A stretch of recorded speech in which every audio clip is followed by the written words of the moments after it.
अध्यक्ष महाराज, प्रश्न क्रमांक 32,634। अध्यक्ष महोदय छापल्याप्रमाणे। अध्यक्ष महाराज, खरं तर काल मंत्री महोदयांचा वाढदिवस होता। पहिल्यांदा तर वाढदिवसाच्या आपल्या शुभकामना आणि वाढदिवसाच्या आपल्या या सप्ताहात आमच्या प्रश्नावर तुम्ही रिटर्न गिफ्ट द्याल असा विश्वास व्यक्त करतो। अध्यक्ष महाराज, खरं तर एक चांगले मंत्री आहे म्हणून अपेक्षा आहे। आरोग्य सेवेचा अंधार नावाप्रमाणे प्रकाश निर्माण करून दूर करतील ही अपेक्षा आहे। पण उत्तर पाहिल्यावर असं वाटतं की आता सूर्य सुद्धा ढगात लपला की काय। अध्यक्ष महाराज, ज्या जिल्ह्यातून मी येतो त्या ठिकाणी महाराष्ट्राच्या पहिल्या 4 जिल्ह्यांमध्ये जेवढे ट्रक आहे तेवढे चंद्रपूर जिल्ह्यात आहे। इतकी वाहतूक आहे। वाहतुकीतून होणारे अपघात आणि त्यासाठी असणाऱ्या व्यवस्था अपुऱ्या आहे। पहिला माझा प्रश्न स्पेसिफिक आहे की तुम्ही जेवढी मंजूर पदं आहे ते 15 दिवसात किंवा तुमच्या वाढदिवसाच्या सप्ताहात भराल का, असं उत्तर, अनिर्णित उत्तर देऊ नका। तुम्ही 4 पदं रिक्त आहे, 3 कंत्राटी पद्धतीने भरलेत, उसनवारी पद्धतीने भरले।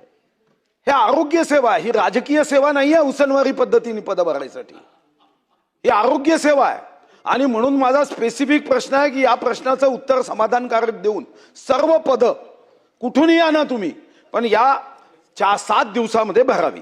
दुसरा, अध्यक्ष महाराज, मी आपल्याला धन्यवाद देतो की आपण उपजिल्हा रुग्णालयासाठी मान्यता दिली। खूप खूप आपल्या आभारी आहोत। तुम्हाला आमच्या शुभकामना। तुम्ही चिरंजीव मंत्री असावं। पण अध्यक्ष महाराज, कंडिशन आपलं आहे, चिरंजीव मंत्री राहायचं असेल तर दवाखान्याचं बांधकाम सुरू आहे। ते देयक 9,78,00,000 न दिल्याने त्या लोखंडाच्या सगाकी जंग खाताय। तर तुम्ही मंत्रालयामध्ये ज्यांनी पैसे अडवले त्यांना सांगा की लोखंडाच्या सगाकीला जंग चढला म्हणून बुद्धीला जंग चढू देऊ नका। हे पैसे ताबडतोब 8 दिवसात वितरित करा।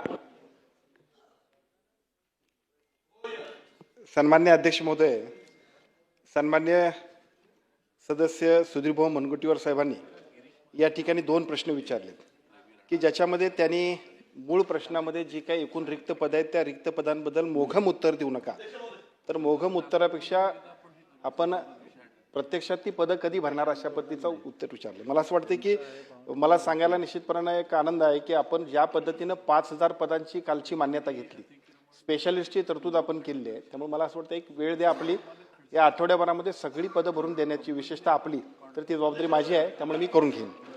दुसरा प्रश्न, उपजिल्हा रुग्णालयाचं 9 कोटी रुपयाचं देयक आहे, आठवड्याभरामध्ये ते सुद्धा देण्याची जबाबदारी आमचीच आहे।